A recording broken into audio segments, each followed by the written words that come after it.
A Souza Produções convida você a se tornar um patrocinador. Semeie no nosso ministério. Com a sua oferta poderemos produzir muito mais vídeos. Este é um ministério independente e, por isso, precisa da sua participação. Inscreva-se no canal e compartilhe os vídeos. Seja um multiplicador desta visão.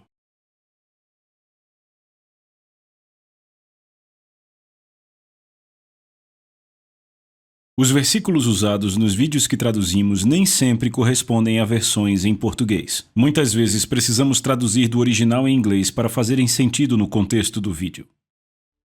Uma das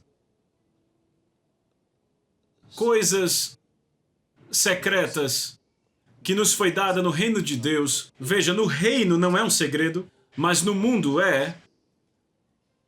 Então nos é dado entender como o reino de Deus funciona. E se nós aplicarmos,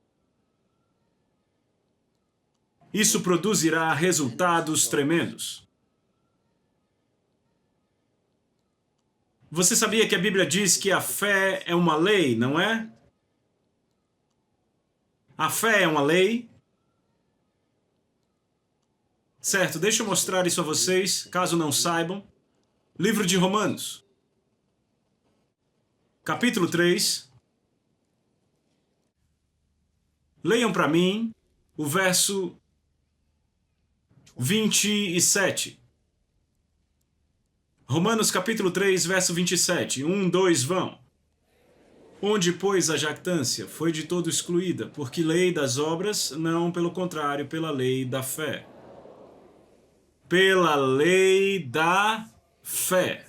Então a fé é uma lei.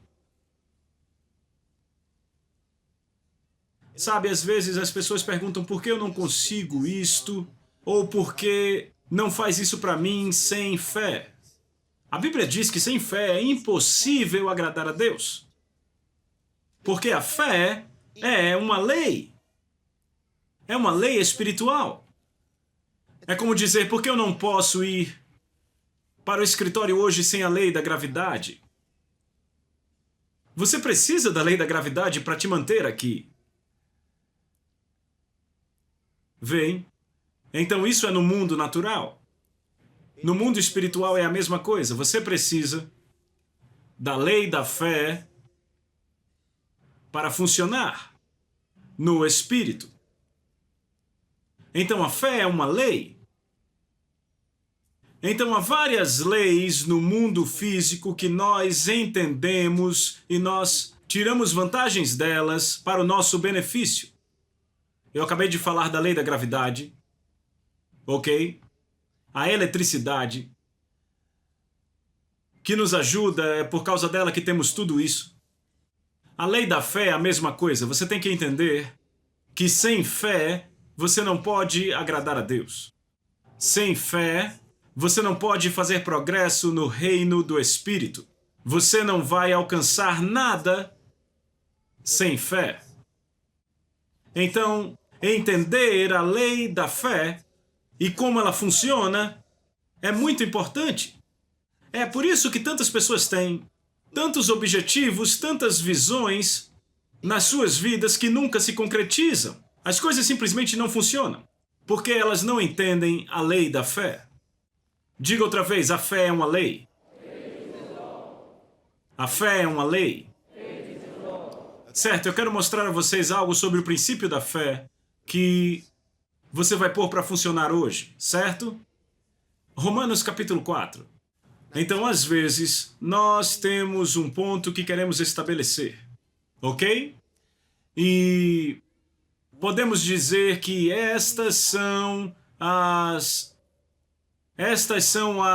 linhas importantes. E então, muitas vezes, as pessoas querem escrever aquelas linhas vitais. Mas o que dizemos nas entrelinhas, muitas vezes, é, na verdade, aquilo que mexe a sua fé. Aquelas coisas que dizemos nas entrelinhas são as que nos mostram como aquelas linhas anteriores funcionam. O que eu estou dizendo? Quando começamos a ler o que vamos ler, você não vai descobrir os pontos importantes dos quais estamos falando na direção em que o homem está indo. Então você vai ter que ouvir tudo e notar aquelas poderosas declarações. É por isso que estudar a palavra de Deus é muito importante. Tantas pessoas leem a Bíblia como se estivessem lendo um jornal. Eles leem, mas a Bíblia é um livro de tesouros. Você tem tanta coisa dentro dela, você tem que buscar. Você busca como se estivesse procurando alguns tesouros. Tesouros não se encontram na superfície. Você tem que cavar. Certo? Prontos? Eu vou ler para vocês a partir do versículo 13. E se você ouvir com cuidado isso, você vai amar. Isso é muito poderoso. Ele diz, verso 13, capítulo 4, livro de Romanos. Pois a promessa de que ele seria o herdeiro do mundo... Você ouviu isso? Acabamos de começar e já é muito poderoso. Alguém ser herdeiro do mundo? Abraão, o que quer dizer que o mundo se curvaria a ele. Deus curvou o mundo para Abraão. O homem herdou o mundo de Deus. Aqui está a autoridade desse homem. O mundo pertence a ele.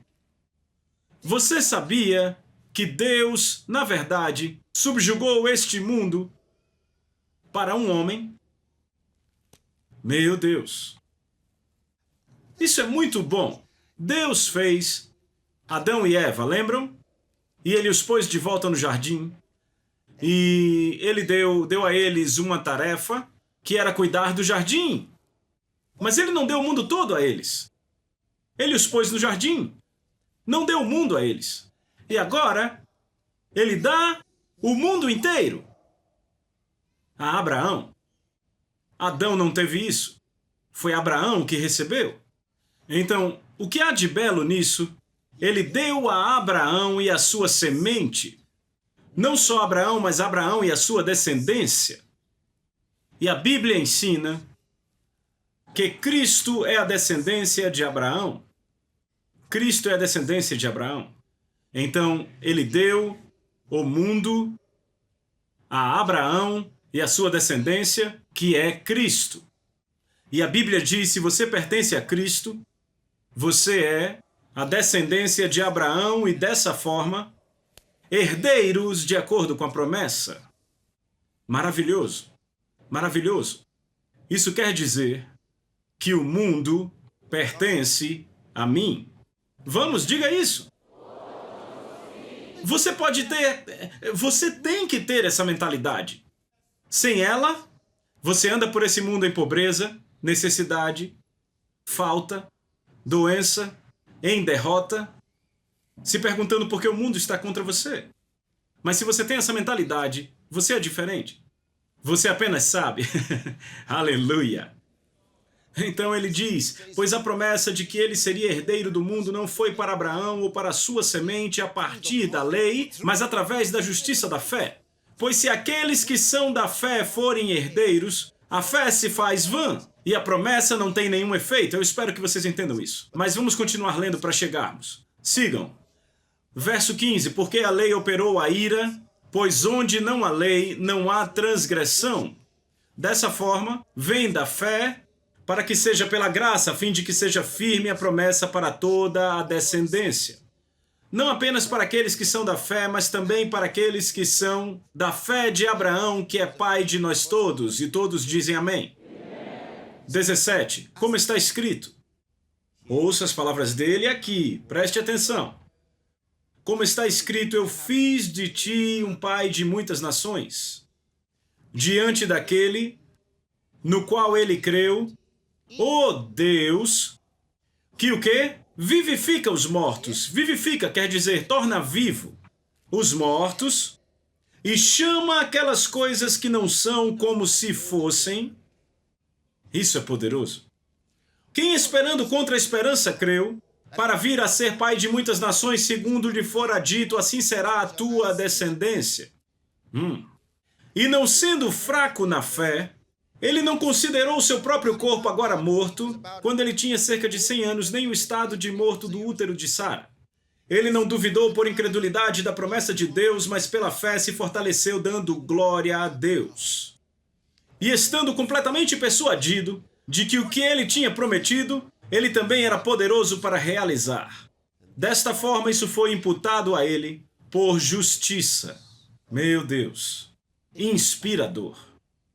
Desse versículo 17, veja, você tirou algo do verso 13, não é? Que Deus subjugou o mundo para Abraão.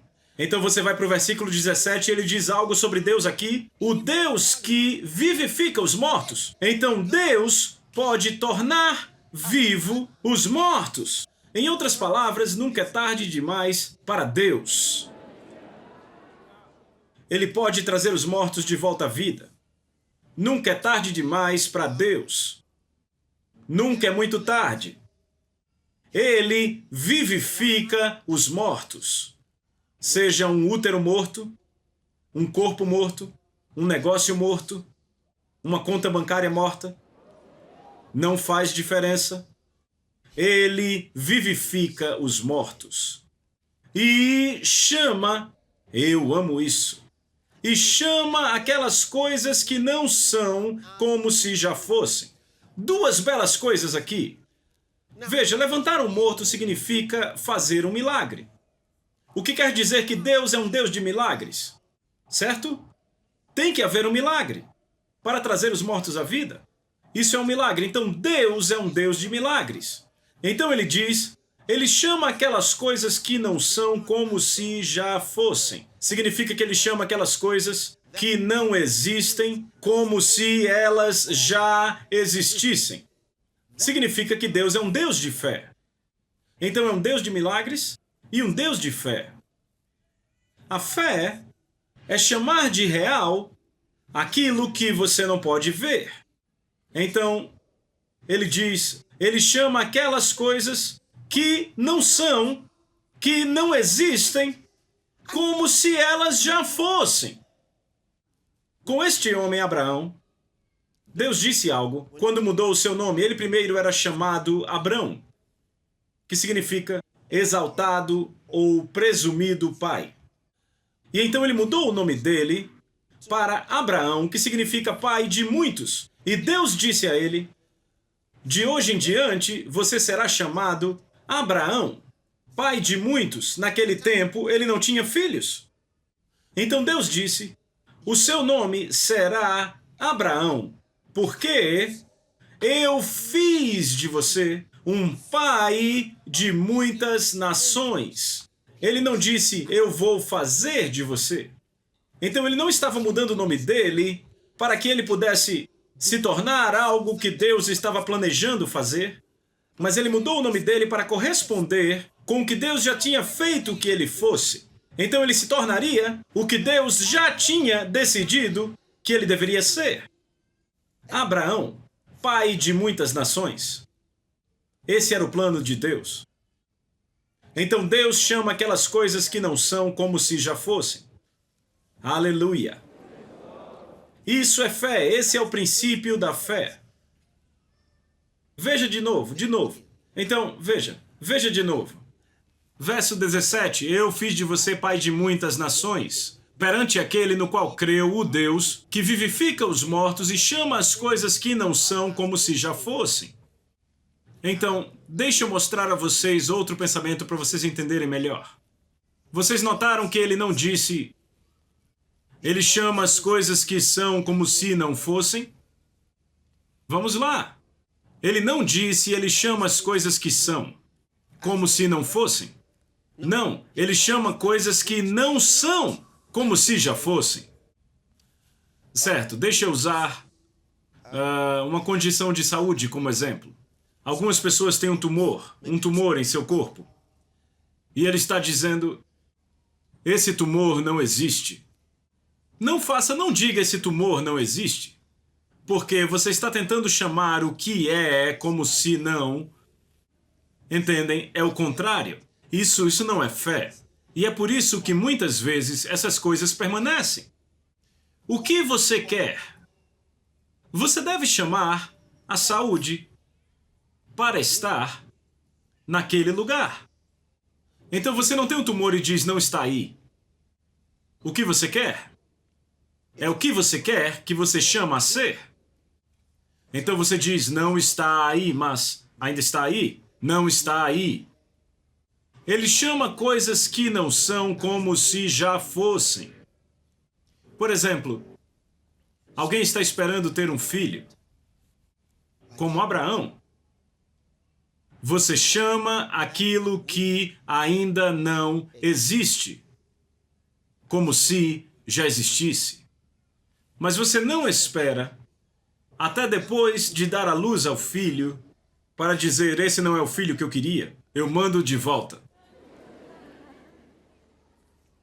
Entendem agora? No que é que você está pensando? O que você quer tornar real?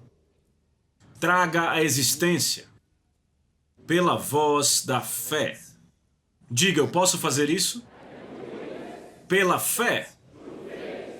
Pela minha proclamação de fé.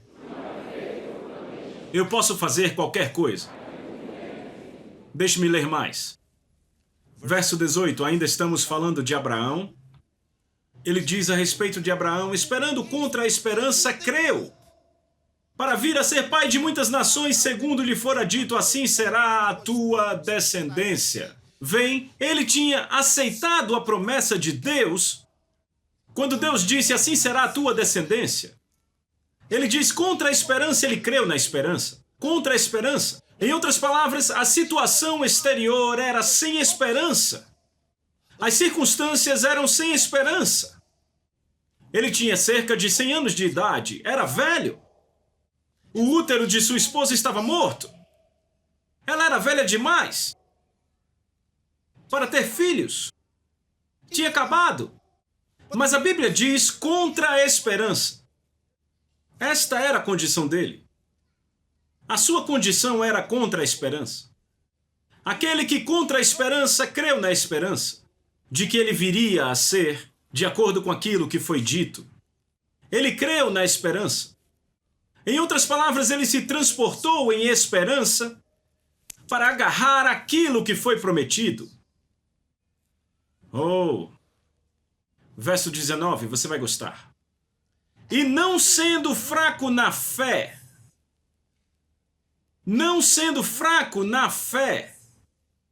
ele não considerou o seu próprio corpo agora morto. Ele não considerou o seu próprio corpo que agora estava bem morto. A fé fraca considera as circunstâncias. Este homem não era fraco na fé, ele diz, não sendo fraco na fé, ele não considerou as circunstâncias. Quando você é fraco na fé, você considera as circunstâncias. Você considera todos aqueles que estão competindo com você e você diz, eu não tenho chance. Quando você é fraco na fé, você pensa em tudo, mais menos na possibilidade de passar por aquilo. Mas ele diz, esse homem não era fraco na fé. Não sendo fraco na fé, ele não considerou o seu próprio corpo. Todos os sintomas podem estar no seu corpo, mas recuse-se a ser fraco na fé. Sabe, às vezes, o medo ataca sua mente. E você, de vez em quando, recebe aquele choque. Porque você está pensando, essa dificuldade, essas pessoas, esta dor. Você pensa na condição e, então, agora você crê, e então você não crê. E você pensa, já foi embora, em nome de Jesus, e de repente, você vem outro ataque. Jesus, o fraco na fé considera as circunstâncias. Não sendo fraco na fé, ele não considerou o seu próprio corpo agora morto. quando ele tinha cerca de 100 anos de idade, nem considerou o estado de morto do útero de Sara. Que exemplo de fé! Vamos ver isso. Estão aí? 19 outra vez. E não sendo fraco na fé, ele não considerou o seu próprio corpo agora morto, tendo cerca de 100 anos de idade, nem ainda o estado de morto do útero de Sara. Ele não duvidou da promessa de Deus. Veja, a fé fraca duvida. A fé fraca duvida. Deixa eu explicar. Vocês já leram a história de Elias e os filhos de Israel, quando foram atrás de Baal, o Deus falso, e estavam adorando a Baal? E Elias chegou até eles e disse: até quando cocheareis entre dois pensamentos? Se Baal é Deus ou se Jeová é Deus? Ele perguntou: cochear entre dois pensamentos, o que isso quer dizer? Isso significa andar como um homem coxo, aleijado. Ele diz: vocês estão cocheando entre dois pensamentos. É isso que está sendo falado aqui. Duvidar. A Bíblia diz que ele não duvidou das promessas de Deus. Vem, Tiago vai dizer, para não oscilar. Vem. Quando você oscila entre duas opiniões como eles, ou quando você duvida da promessa de Deus pela descrença, é como você crê hoje, e por causa das circunstâncias você muda de ideia, e outra vez você crê, e de novo tem medo, e outra vez você tenta, e de novo você diz: sim, eu creio, sim, eu sou curado, e então depois você diz: oh Deus, me cure. Vê isso? Você diz: eu recebo a cura em nome de Jesus. E amanhã você diz: oh Deus, tire essa coisa de mim. Vê, você está oscilando, cocheando entre dois pensamentos. Eu sou curado ou eu estou tentando ser curado? Vê isso? Eu sou curado ou estou tentando ser curado? Cocheando entre dois pensamentos, duvidando da promessa de Deus, da palavra de Deus, pela descrença. A Bíblia diz que esse homem, Abraão, não duvidou da promessa de Deus pela descrença, mas foi forte na fé, dando glória a Deus. Forte na fé. Quando você é forte na fé, você dá glória a Deus. Como você dá glória a Deus? Você testemunha. Ele fez isso por mim. Eu recebi. Ele fez isso. Você testemunha. A Bíblia diz que eles derrotaram o diabo pelo sangue do Cordeiro e pela palavra do testemunho deles. E mesmo em face da morte não amaram a própria vida.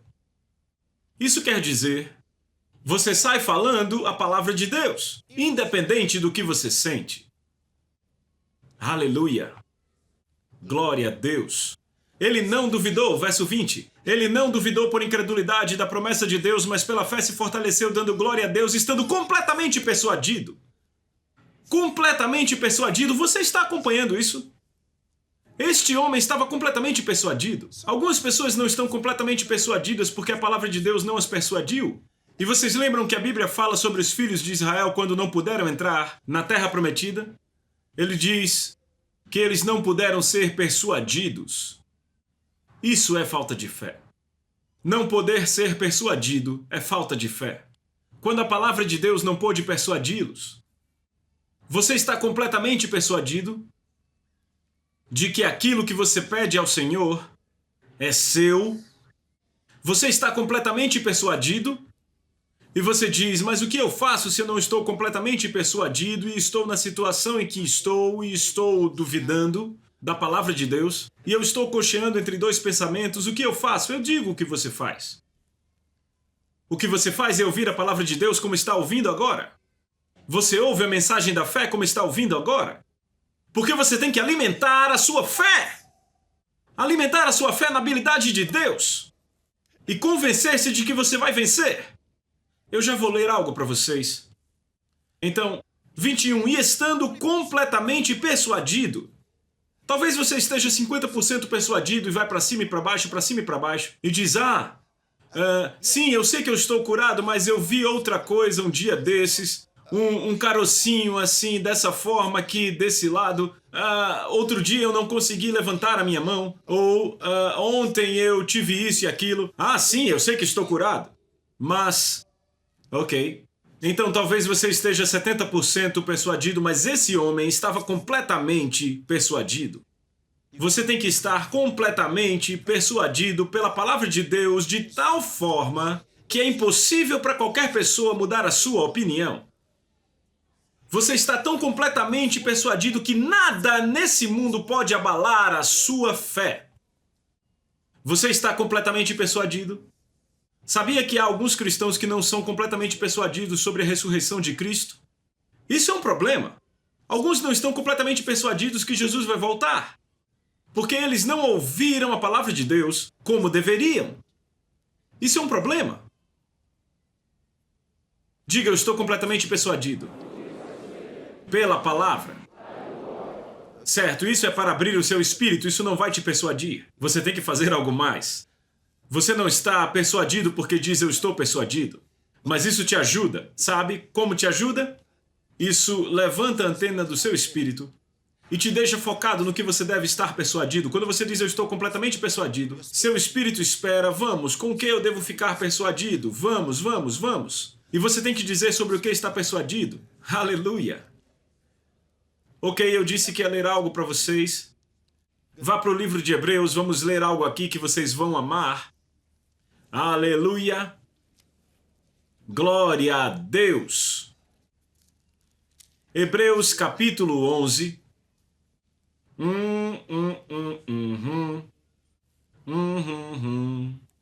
Se você nunca fez um estudo pessoal do capítulo 11 do livro de Hebreus, eu recomendo que você o faça, se puder hoje. Ouviram? Mas vejam que ele começa explicando a fé. Verso 1, ora, a fé é a substância das coisas que se esperam e a evidência das coisas que não se veem. Ele define a fé e essa é a melhor definição de fé que você pode ter. Eu busquei em vários dicionários. Nenhum deles pôde dar uma definição tão boa quanto essa. Esta é a melhor que se pode achar. E eu sei por quê. Porque este é o livro da fé. A fé de Deus. Ninguém poderia definir melhor do que o Espírito, porque a fé é a resposta do espírito humano à palavra de Deus. A fé é espiritual, é uma lei espiritual. É necessário o Espírito de Deus para defini-la propriamente. Ele diz, ora, a fé é a substância das coisas que se esperam, a evidência das coisas que não se veem. Pois por ela os antigos obtiveram um bom relatório. 3. Leiam o verso 3, 1, 2, vão. Através da fé entendemos que os mundos foram moldados pela palavra de Deus, de forma que as coisas que são vistas não foram feitas das coisas que aparecem. Sabe, eu fico mexido só de pensar nisso, nesse versículo 3. Eu podia ir em outra direção, sabem? Por causa desse verso 3. Ele diz, através da fé entendemos que os aions, vocês lembram? Os aions foram moldados pela rema de Deus, de forma que as coisas que são vistas não foram criadas pelas coisas que aparecem. Você entende do que ele está falando? Você pode moldar o que vai acontecer através da fé, com a rema. Os aions foram moldados pela palavra de Deus, de forma que as coisas que são vistas não foram feitas de coisas que aparecem. Glória a Deus. Obrigado, Senhor Jesus. Aleluia. Sabe, vamos começar a orar daqui a pouco e quando começarmos a orar, deixe tudo isso vir à sua mente e então você ora na direção correta. Você terá que moldar o seu aion, certo? E se você não sabe o significado de aion, eu vou dizer de novo. Aion é a palavra grega para mundo. Na verdade quer dizer curso de vida. Significa uma era, uma dispensação, uma forma de fazer coisas. Se refere a tudo aquilo que vem acontecer em um período de tempo. Isso afeta aqueles que vêm ao seu mundo e saem do seu mundo e como as coisas acontecem com você. Então ele está te dizendo que isso pode ser moldado. Você pode trazer as coisas certas para a sua vida. Veja, Deus tem um curso de vida para cada um de nós. E Ele preparou isso. Mas só porque Ele preparou não quer dizer que nós vamos entrar nisso. Depende de nós. Há pessoas que encontram aqueles que nunca deveriam encontrar. Pessoas em empregos que nunca deveriam estar. Há pessoas vivendo em casas em que nunca deveriam ter entrado. Você entende o que eu estou falando? É por isso que tanta gente tem problemas na vida. Eles estão onde nunca deveriam estar. Porque seus aions não foram moldados. Só deixaram as coisas acontecerem. Sabe, as pessoas dizem, eu creio que o que tiver que ser será. Errado.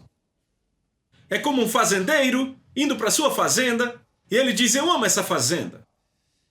E o que quer que for crescer, vai crescer. O que você acha que ele vai ter? Ervas daninhas. A Bíblia não diz tudo aquilo que se semear sozinho será colhido. Tudo que um homem semear, isso ele também colherá. Tudo aquilo que um homem semear, ele é responsável por isso. Entenderam? Muito importante. Então ele diz, pela fé entendemos que os mundos foram moldados pela palavra de Deus. Temos um ensino completo sobre isso e você pode pedi-lo. Vai te abençoar. Pela fé entendemos que os mundos foram moldados pela palavra de Deus de forma que as coisas que são vistas não foram feitas das coisas que aparecem. E então ele continua nos dizendo muito e muito e muito de tudo o que muitas pessoas fizeram. Agora eu quero que você passe por tudo isso no capítulo e vá direto para o verso 32. Encontraram? E o que mais eu direi? O que mais eu direi?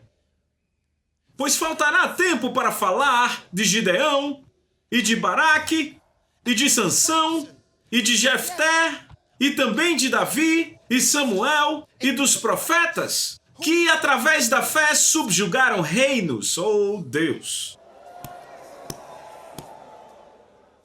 Através da fé eles subjugaram reinos. Através da fé eles subjugaram reinos. Através da fé você pode subjugar uma indústria. Você está pegando isso? Através da fé eles subjugaram reinos. Como isso pode ter acontecido? Que através da fé subjugaram reinos. Praticaram a justiça. Obtiveram promessas. Pararam bocas de leões. Através da fé obtiveram promessas. Você sabe o que isso quer dizer? Quer dizer que eles fizeram certas coisas que promessas foram feitas a eles. Ei, você vai receber isso e isso e isso. Isso pode acontecer o tempo todo. Você pode ter um rendimento de tal forma esse mês que um salário dobrado pode ser prometido a você. Uma promoção você pode conquistar. Ele diz, através da fé subjugaram reinos, praticaram a justiça, obtiveram as promessas. Eles produziram a justiça. Em outras palavras, eles fizeram com que coisas funcionassem corretamente. Quando todos estavam indo para o outro lado, aleluia, obtiveram promessas. Oh, Deus! Este mês é o seu mês. Aleluia! Homens e mulheres, ele diz que através da fé subjugaram reinos, praticaram a justiça, obtiveram promessas, pararam a boca dos leões. Não importa a maldade que os adversários possam ter, você pode parar a boca deles.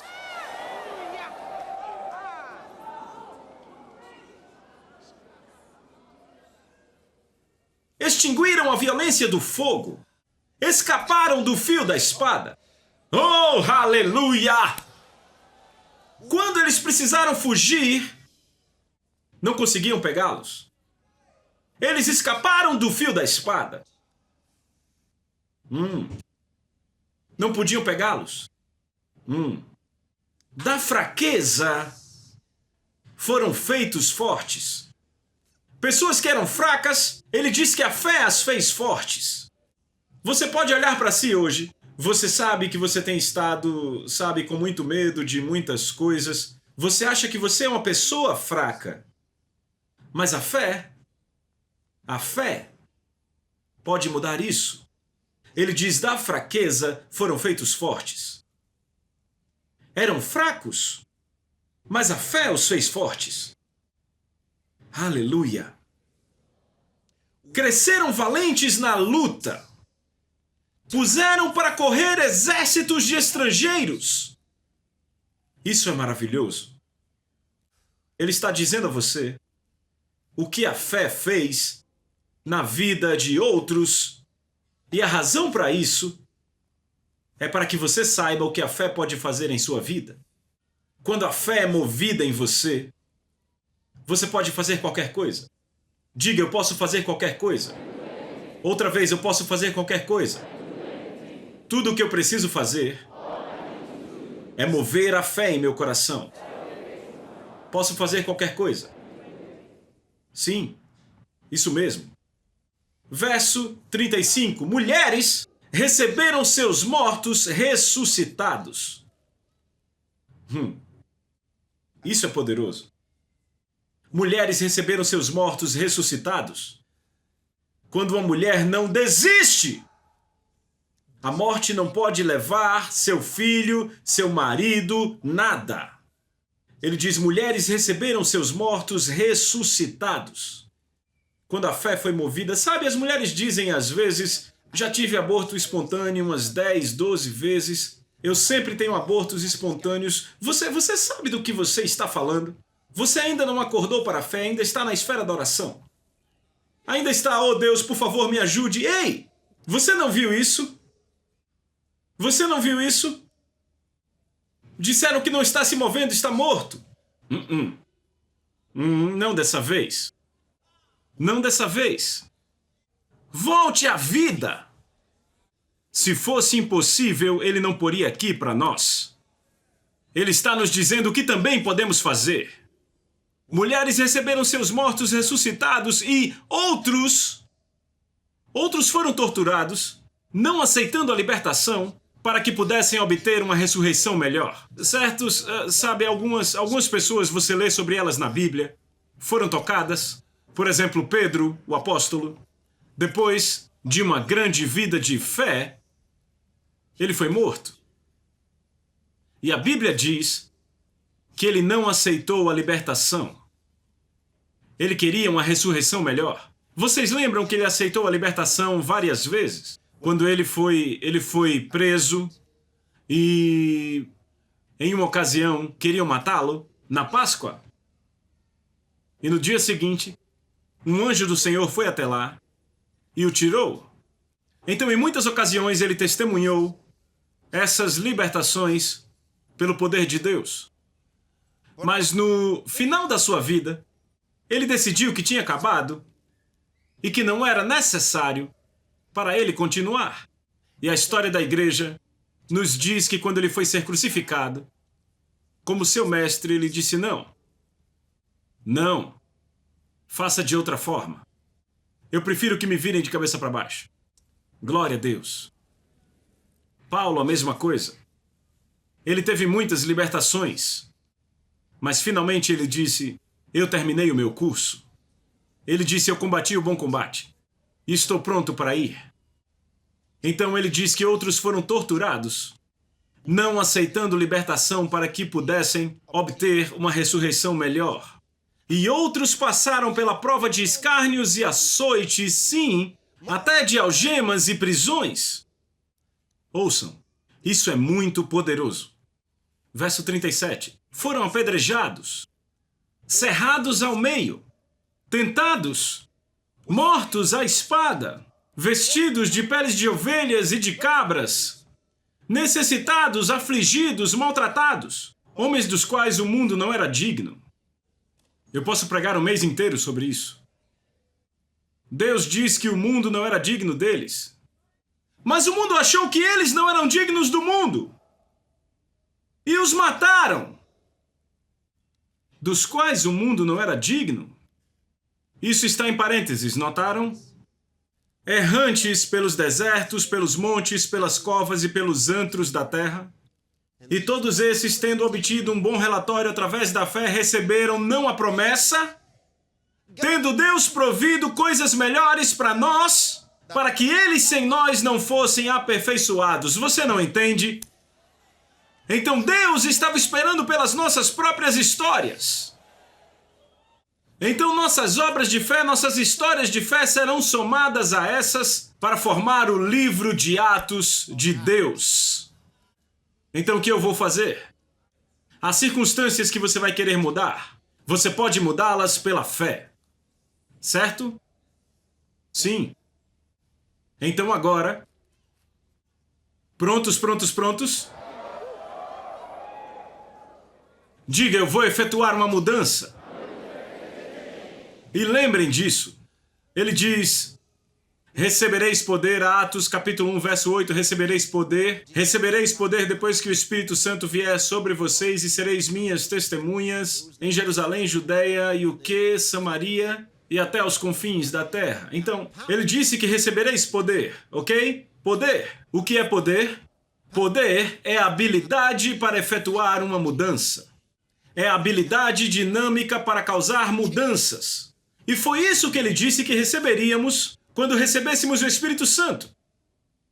Você recebeu o Espírito Santo? Então vamos lá. Você tem o Espírito Santo? Oh, quer dizer que você tem o poder para efetuar mudanças? Meu Deus! Diga, é a minha mentalidade. Eu posso fazer todas as coisas. É a minha mentalidade. É a minha mentalidade. Eu posso fazer. Eu posso fazer. Eu posso fazer. Eu posso fazer. Eu posso fazer. Eu posso fazer. Eu posso fazer. Aleluia! A Soso Produções convida você a se tornar um patrocinador. Semeie no nosso ministério. Com a sua oferta poderemos produzir muito mais vídeos. Este é um ministério independente e, por isso, precisa da sua participação. Inscreva-se no canal e compartilhe os vídeos. Seja um multiplicador desta visão.